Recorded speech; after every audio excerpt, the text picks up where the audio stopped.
Firstly, location, right? The obvious answer here is to go with the closed Chuck E. Cheese location. Chuck E. Cheese recently has closed 34 locations across the US, with locations closing in California, Colorado, Florida, Georgia, Illinois, Iowa, Maryland, Massachusetts, Michigan, Minnesota, Missouri, Nebraska, Nevada, New Mexico, New York, North Carolina, Ohio, Oklahoma, Pennsylvania, South Carolina, South Dakota, Texas, Utah, Virginia, and Wisconsin. So, any of these locations could be used as a potential first location at the very least, with some states having multiple closures. Buying one of these locations would be expensive, and online I couldn't find any real reports on how much it would be. You'd have to work that out with Chuck E. Cheese. However, to open and operate a Chuck E. Cheese location would range from $1.17 million to $1.83 million, with a franchise fee of $800,000, according to Chuck E. Cheese's section of franchisehelp.com. So assuming the higher end of the price range, this would require an investment of around $2.63 million,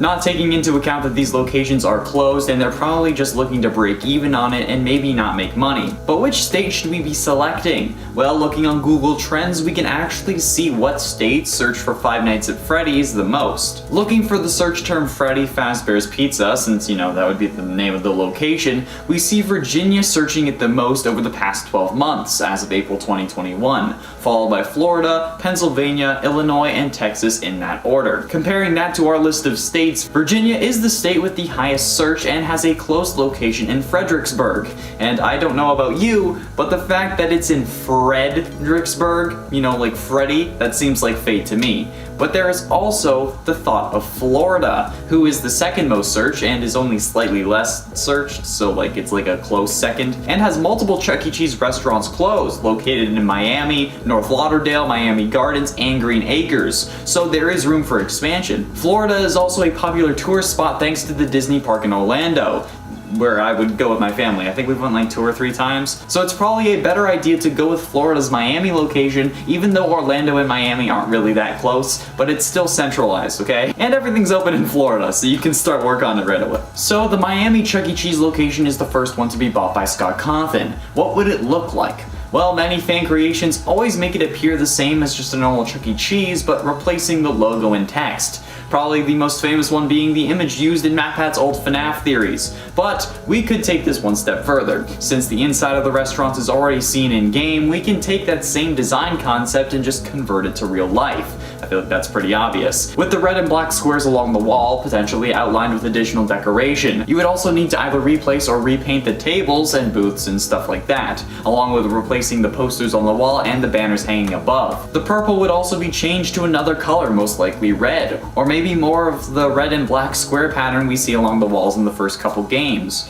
The animatronics, if included, could easily be updated with Freddy, Chica, and Bonnie designs. Well, I mean easy in comparison to everything else that needs to be done. And once that's done, you just need to replace the songs that play out of the speakers, and then boom, you got working stage shows. I don't know if Foxy would need to have his own section, or if you'd want to add that off to the side, or if you want to use the kind of separate stage that's on some of the Chuck E. Cheese stages.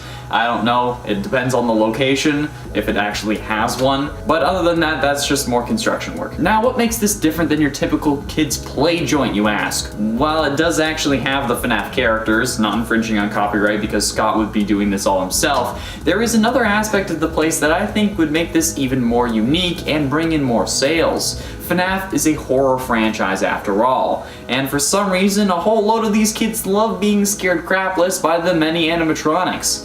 So why shouldn't this location offer a spooky surprise for anyone willing to come after dark?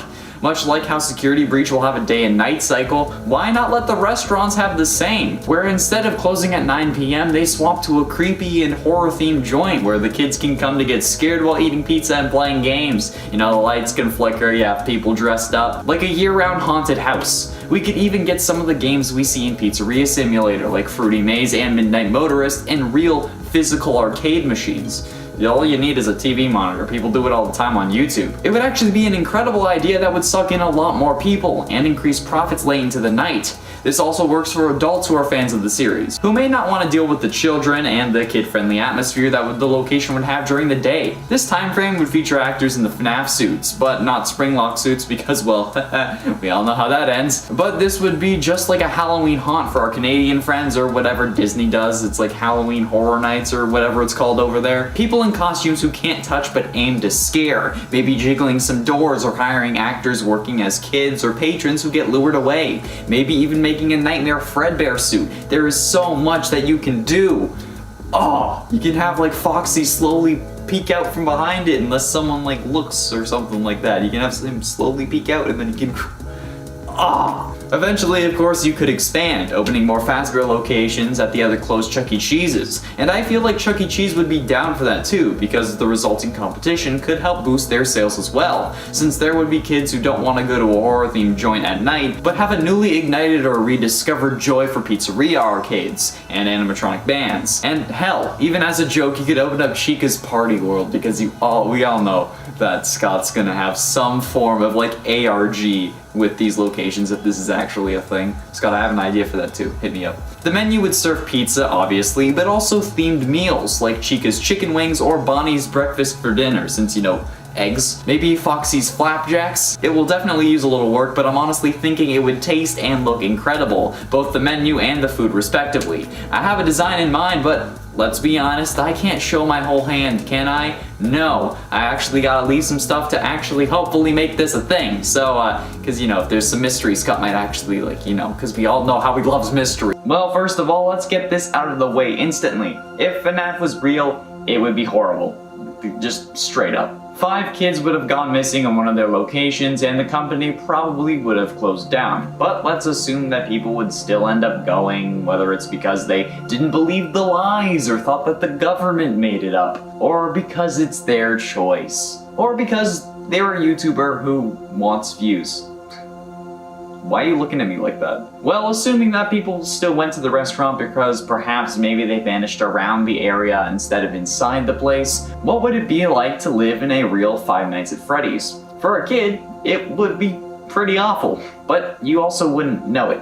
The world would be dangerous and anyone could be William Afton's next victim, but you wouldn't know that there was a serial killer on the loose with murderous animatronics able to disguise themselves and hide in plain sight that are willing to kill at any moment. But I mean, like, to be fair, that's also like real life, minus the animatronics. For adults, if you have kids, you may be worried. I mean, any parent is always worried about their kids, but if there was a group of kids who went missing in your area, I'm sure that there would at least be a small amount of paranoia. And honestly, it would be reasonable. I mean, I grew up in a house where my father was always worried. So much so that my sister couldn't walk up to her friend's house up the street without him watching to make sure she was okay. And while that would probably be extreme for most parents, if there was a very real threat of kidnapping, I'm sure that there would be a lot of curfews. For the sake of this entire thing, we also have to assume that the police didn't investigate the interiors of the animatronics themselves, despite them smelling like death and leaking body fluids, including blood. Since that's something literally anyone with common sense would check when investigating the disappearance of children and then learning that animatronics are leaking blood and smelling like a dead body. But what of the technology that we see in these games? Would animatronics that can alter their appearance be realistic? No. Of course not. The spring-lock suits, the illusion discs, the twisted animatronics, and the like are all extremely improbable considering the actual technology of not only our time, but the 80s when this would have normally taken place. At least, if we have a rough idea of the timeline, which honestly at this point, we could be totally wrong about the timeline. The technology in the games is so highly advanced that we have absolutely no idea what else they could have access to. They could have smartphones in the 80s for crying out loud. And if they don't, then William should have capitalized on that rather than murdering countless innocent kids, because he could have literally been a billionaire. The highly advanced technology would have to be disregarded in terms of the abilities of William Afton. So while this seems like a fight that nobody could really win, realistically, it wouldn't be as bad as we think at least in those terms, since even Chuck E. Cheese, the closest thing to Freddy Fazbear's in our world, obviously, still only has the most simple robotic abilities known to man, despite the popularity of Five Nights at Freddy's and their ability to capitalize on that trend by taking some of those concepts, like the advanced robotics, not the dead kids, and then converting them into real life, because like the concepts in the actual pizzeria, not having kids go missing, like I said, that's a bad idea. Although based on comments left on previous videos, especially about how a real-life Freddy's would happen, there have been plenty of people that are willing to die, or more likely to go to Chuck E. Cheese if it was more dangerous for some reason. Y'all are weird. But one final query. How would YouTubers handle it? Clearly, there are YouTubers in this world thanks to the mention of MatPat, or at the very least Game Theory in the Fazbear Frights books, so what of the others? Well, we would most likely not be talking about FNAF, something that I'm sure a lot of you would enjoy, but also something that you wouldn't be aware of, which is a whole other can of worms that I won't be getting into today, because you wouldn't know about FNAF because FNAF wouldn't be a thing. However, I'm sure that there would be plenty of true crime and conspiracy YouTubers heading to a or the same Freddy Fazbear's where the kids went missing in order to solve the case. Or really just talk about it and get nowhere with it.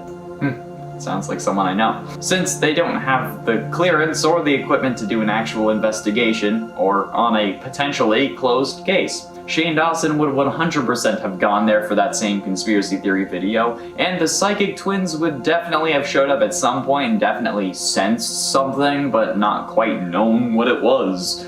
Ooh. MatPat may have made a food theory video about it because he made a food theory video about Chuck E. Cheese, but the thing is, these YouTubers coming to investigate, would they be William's next targets? It's an interesting question because as far as we know, he's only killed one adult, and that was Henry. Every other victim has been a kid, so while they may be in more danger, there would clearly be a bigger issue in trying to deal with these YouTubers, especially if they get killed or die mysteriously shortly after visiting a Freddy Fazbear's pizzeria. It would probably start some form of curse rumor that would only get more people to go there to try to solve that case. But how would Freddy's have dealt with the pandemic?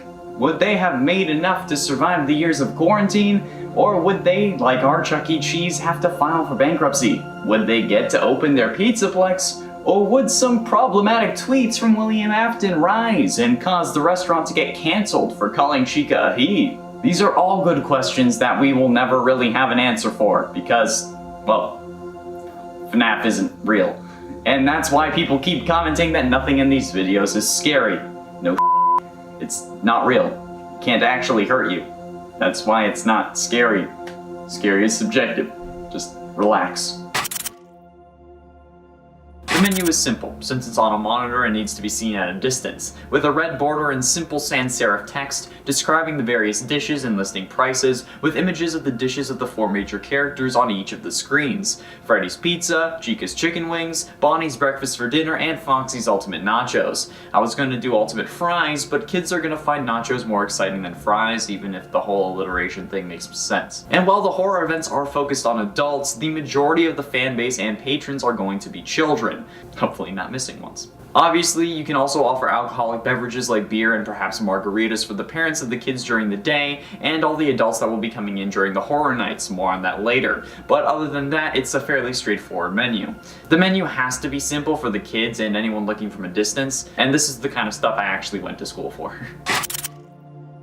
I went over the interior design in the last part briefly, but only offered ideas instead of actually providing examples. So let's do that. Like I said last time, I think the purple sections of the wall should be replaced with red and black squares like we see in the original maps. And the white and black squares with the red outlines on the walls should go around the joint as well. We've seen the interior in the first few games, so we might as well just recreate something similar. The booths could just be repainted, or they could be separated into sections based on what animatronic is your favorite. Same with the party tables, with sections for Foxy, Bonnie, Chica, and Freddy, with posters for each characters indicating those sections, as well as banners to indicate it overhead so you can see it at a glance. The stage may come with a separate section for Foxy known as the Galaxy stage for Chuck E. Cheese, which would easily be converted into Pirate's Cove. It's already a circle, you just put up a curtain. The arcade is probably the biggest reason anyone went to Chuck E. Cheese, the second being the recycled pizza conspiracy, and the third being because of the characters. However, the kids this time around will be coming for the FNAF characters and be staying for the arcade. The arcade could be filled with the normal games we see at normal Chuck E. Cheese's: skee-ball, whack-a-mole, basketball, knock-a-clown, all the rest. However, the biggest showstoppers could be FNAF-themed versions of these games. Whack-a-mole could be Whack-a-Mini-Rena, and Knock-a-Clown, you know, the one where you like throw the balls at the clown or like you throw them at its teeth, could be Popping Balloon Boy's balloons. There could be a photo booth that puts a nightmare animatronic or Springtrap behind the people in the booth for a real scare, and you could include custom games like Fruity Maze, Midnight Motorist, and Security Puppet. There are plenty of people who've made their own arcade cabinets. Take this one from the YouTube channel I Like to Make Stuff. Bob does an incredible job. And all Scott would really need to do is code full versions of these games. Oh no, a game dev having to code new games, so difficult. Actually, not even new games, games that he's already made, just full versions. The games would be incredibly popular and would result in high revenue since they wouldn't really provide tickets, so they'd just be spending coins to play real FNAF games, but getting nothing other than that in return so your prize counter doesn't lose anything. This is how the businesses think. They could also make machines for arcade versions of the original FNAF games, maybe having buttons that flip through cameras and you need to find Foxy before he gets to you or something along those lines. The prize counter could have a real version of the FNAF puppet box there, playing its signature music to provide a reason for why it's still closed. However, this could potentially be opened at night during the horror nights. If not, the person working at the prize counter could simply be dressed like the puppet. The prize counter could offer things similar to the one from Help Wanted, and offering signature items such as stuffed baskets of exotic butters, which have already been made by Funko. They could also offer FNAF Funko Pop figures, with rarer ones being valued higher, as well as potentially Switch and console versions of the games, along with the smaller prizes that are just meant to keep people from getting the big prizes by saving up. You know, the kids will impulse buy them. That's why they're there. This could also feature recreations of things like the Lore Keeper ending certificate, which you could potentially get by presenting something given to you after beating all 3 of the FNAF 6 games. You know, the ones in the custom cabinets I mentioned. There is way more we can talk about this, trust me. Now, the horror nights are what I find the most interesting out of these new ideas, with maybe these happening once or twice a week instead of every night like I said last time, thinking logistically and knowing that most people won't want to work all the nights. 9 p.m. would be when they would normally close, so instead, how about closing for an hour while the team sets up for a special treat for all who dare to return? The restaurant could be lit with black lights, revealing blood stains on the wall along with handprints and maybe some text written in blood, or paint that shows up under a black light, and not during the day. The lights in the bathrooms could be flickering, and most of the arcade machines would be off, aside from any that make loud noises, distract well, or could scare you. Skee-ball, basketball, balloon popping for example, as well as any custom ones like the FNAF 6 Lore Keeper minigames, or if any of the 8-bit minigames from FNAF 2 were recreated. Obviously, they would include jump scares at the end. The food would be limited to whatever you wanted, probably taking away the breakfast for dinner, and you could have actors walking around in nightmare-themed suits, with the animatronics programmed to make sudden movements, since they need to move to keep their servos from locking up, but they can't really walk around. The music that plays could be replaced with atmospheric and scary themed music, like what we use for our videos, with periodic screams and maybe a couple faded door shakes and calls from Phone Guy, making sure that Scott Cawthon makes an appearance in the first Freddy's location. This would be the first pizzeria to do something like this, as of my knowledge, and the possibilities are endless. It would be a great first date as long as you're both into it, and it would increase profits tenfold, basically turning the place into a diet bar with horror elements, keeping the place open until 2 a.m. when you have last call at 1 or 1:30. I don't know how bars work. I turned 19 and then I didn't really go to bars, and then the whole pandemic thing happened, so I can't really go to bars now. Yeah, I don't know how bars work. And a 10 Pirate Ride. Given that this is already in the style of a game in FNAF VR, certainly does help importing this to an arcade cabinet, but there would be some things that they'd have to change, like turning it into one of those like classic shooter arcade games where the screen scrolls as you fight off bad guys threatening innocent civilians, and it tells you what to shoot and what not to shoot. Yeah, that's the kind of arcade game I see this as, except instead of scrolling sideways, it moves forward like the cart does in the ride in FNAF VR. It could just be a simple aim and shoot kind of thing, but maybe they could add some animatronics sneaking in and throwing some cake or pizza at you that you'd have to shoot to block. This would be in order to end the game early, so that you'd then have to pay more tokens, or just straight up money depending on how the system was run. But based on modern practices, I think it would be a token system because it probably would end up making them more money in the long run. And at 9, Fun with Plush Trap. Fun with Plush Trap is a simple game that would operate much like it did in FNAF 4 for the arcade cabinet. Despite having more of a presence in FNAF VR, the simplicity of the controls in FNAF 4 would be exactly how this game operates, just in an arcade cabinet, which would require you to just push a button to get the light to shine, and then you let go of it to turn it off and allow Plush Trap to move, giving you the 60-second countdown to a jump scare if you fail to stop him before the timer, or if he gets to you before you stop him. It's a simple game with a simple premise, but it would work incredibly well for an arcade machine, and I think plenty of people would play it. And maybe you could have like multiple levels like Donkey Kong style, with various smaller nightmare animatronics like Fun with Nightmare Balloon Boy, Fetch, Mini Arenas, etc. Assuming that Plush Trap isn't a form of Fetch already. And today, Plush Babies. The 2 Plush Baby mini games where you have to look around for the various somehow animated baby plushes before they get to you is an interesting concept that with some tweaking could work for an arcade cabinet. It would require a joystick as the spotlight following the joystick, you just move it around to move the spotlight, but it's something that I think would work kinda well, but it would have to be done right. I don't know exactly what done right would look like. I'm an ideas guy, okay, I'm not a programmer, but I'm sure that it wouldn't be that difficult to work out, I hope. It wouldn't be as detailed or scary as the main minigame in FNAF VR, but it would still be something that would work decently well. It may not be the most popular game at the arcade, but that's why you have multiple levels, including the hard mode one and the DLC one in the pumpkin patch. Plus, that's why it's only number 8, because it would be harder to get done properly. And it's 7, Happiest Day. The Happiest Day minigame is some of the most important lore and moments in the series, with the original missing children from the first missing children's incident from 1985 getting their souls released, showing that there are multiple ways to deal with what would later be called Remnant, the infusion of metal and soul, or rather metal and extreme emotion, or maybe in Springtrap's case, metal. Get it? Because his human meat is also in the suit. Never mind. Either way, the Happiest Day minigame is not a simple one-shot minigame. There's some build-up to it. It's like the main story of FNAF 3, so seeing those various minigames and glitches come together into a single arcade cabinet would be a beautiful sight. Almost as beautiful as Glamrock Chica. I mean, as my idea for a real FNAF pizzeria, which you should go totally watch, by the way. It's in one of the corners. I don't know which one anymore. And at 6, Claw Machine. This is pretty dark, but you people seem to love that kind of thing. So, what about a claw machine that was designed to be Baby while she was grabbing Elizabeth? Is that too far? Like a claw machine that's built to look like the baby animatronic on the outside with a window on the stomach where the claw would come out. And that's where the claw machine is. I think that would not only be a fun way to make it a FNAF themed claw machine, but it would also be dark as hell, and I love that kind of thing. Plus, it's about a fictional death, so it's not really distasteful.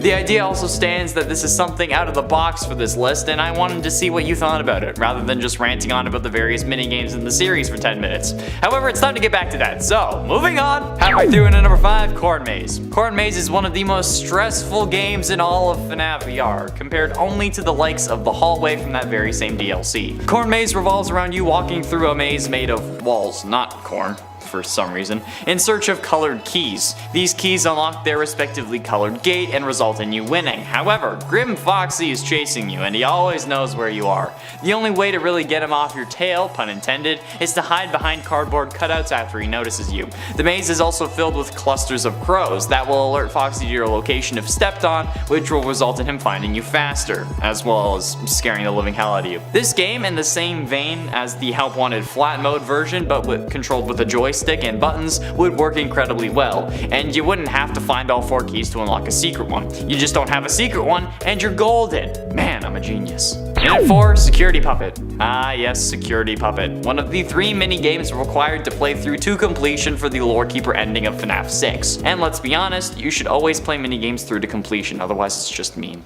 The Security Puppet minigame was pretty simple. Keep the assigned child away from the exit. However, the only catch is that there was no assigned child until the 3rd time booting up the game, where the child will already be outside, thus you failing. We know that this child is Charlie, who goes on to possess the puppet, and this was the only time we've seen a kill from 2 different angles. However, a game kind of like a Where's Waldo kind of thing with security bracelets seems like a wonderful and simple idea, especially when we know what the character is really trying to prevent. Would there be a green bracelet character, or would we only be looking for the green band? I don't know, it would be up to Scott. Also, Scott, or I guess whoever takes over next, please do this. Getting close to the end in number 3, deliver pizzas. The mini game that opens FNAF 6 isn't like anything else we've seen. Okay, well, it's kind of like Take Cake, but this time you're throwing pizzas at kids' screaming faces, and honestly, I love that idea. The fantasy of throwing a pizza in the screaming kid's face has been present ever since those little buggers in my old building bounced their basketball off my door and made my dog go absolutely nuts.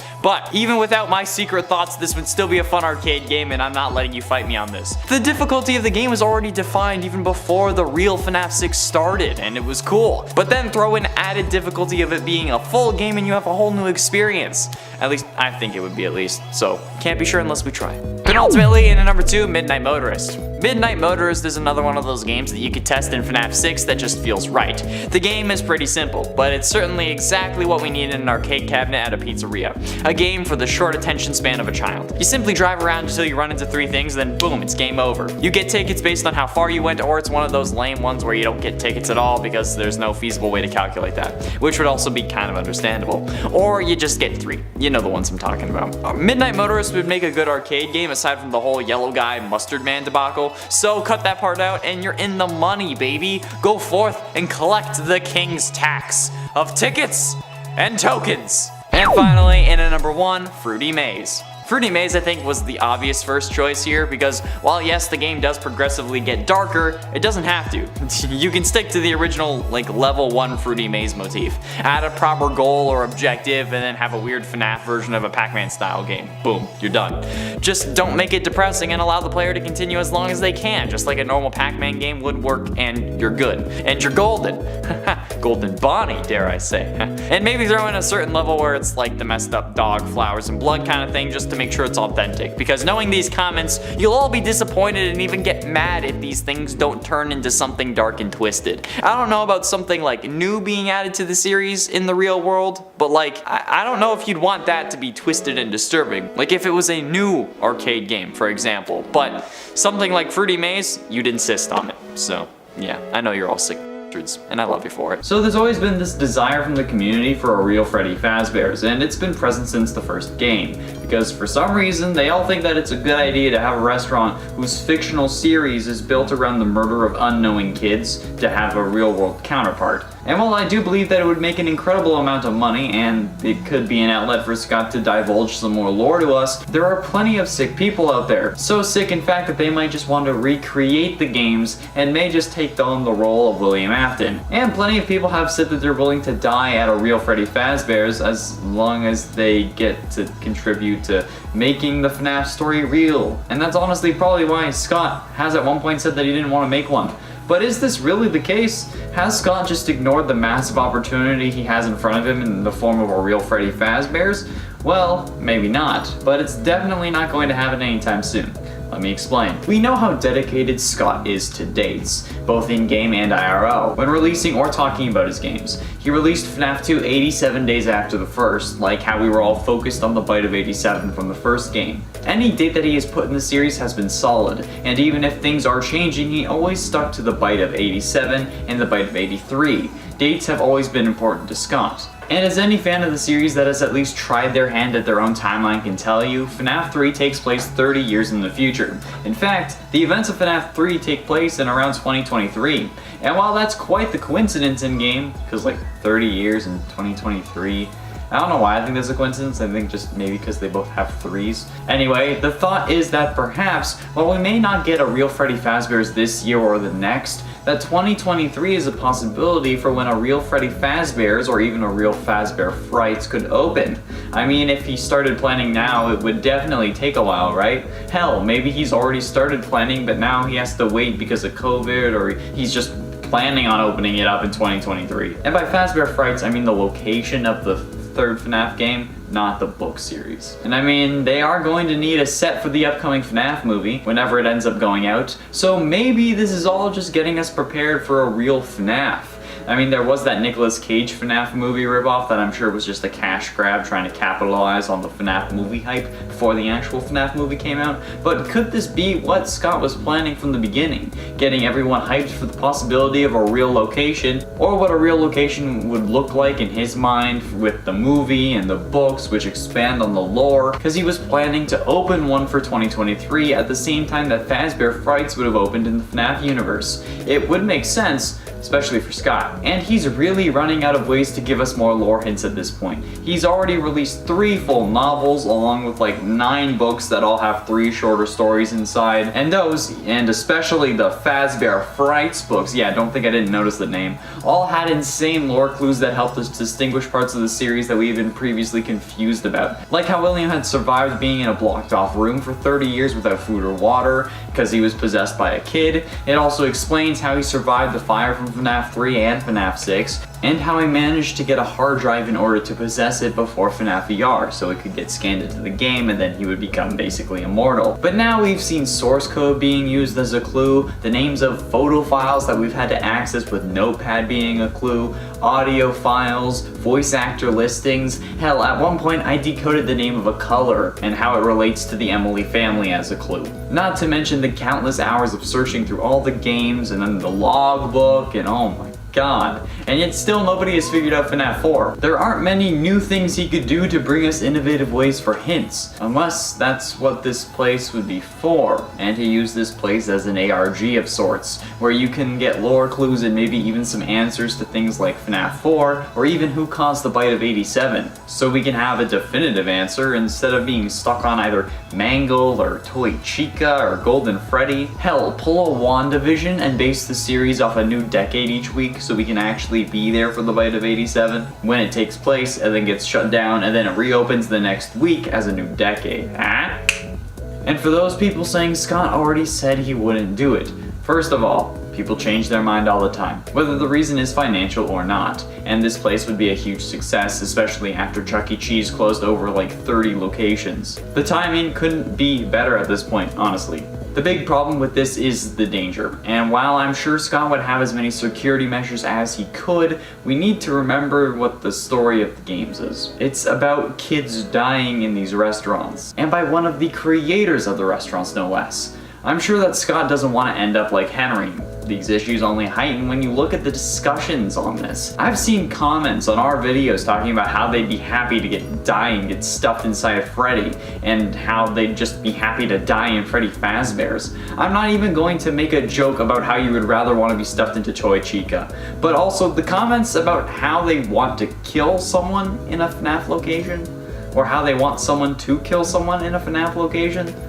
No. Or how they want someone to go missing and the story of the games to be real. Look, I know you guys love the game, okay? I love it too. The story is incredible and cryptic in all the best ways. But what the hell? Like comments from the last video talking about what could be in like a real FNAF. Someone had commented, bro, if this became a thing, I would want to get murdered so I can possess a suit. That would be so epic. Ah, yes. No, it wouldn't be epic because you'd be dead. Possession isn't a real thing in the real world, okay? And even if it was, we don't know how it works. It's not like if there's a real world version of FNAF, that agony will be what determines you possessing something, okay? If possession was real, it wouldn't be something that simple, and it wouldn't be something you can control. And at that point, if you want to be murdered, it's not murder. Okay? It's self-assisted murder. Because, you know, if I say the actual word, YouTube's gonna flag this video. But that wouldn't cause you agony, you'd be happy to die. It wouldn't even work in the FNAF universe sense. But it's reasons like those that will ultimately get Scott to shut down this idea permanently. And even if they're meant as jokes, he probably wouldn't want to take the chance because, well, they may not all be jokes. And if anyone got hurt or worse because of something he opened, honestly, I don't think any of us would be able to forgive ourselves if we were the cause of that. Like if we were in Scott's shoes and we opened a Fazbear restaurant and then someone ended up getting killed because of the games and the restaurant, I wouldn't be able to handle that, I know that. Even for asking for it so much that he felt like he had to do it. So stop saying crazy shit like that. You know for a fact that you don't want to get killed at the place, even if it's what the original games do or whatever. That's not fun, it's not cool, don't say it. It won't help the situation. So if you really want a real FNAF, stop saying it's so you can get killed there, okay? I can't believe that I had to say that.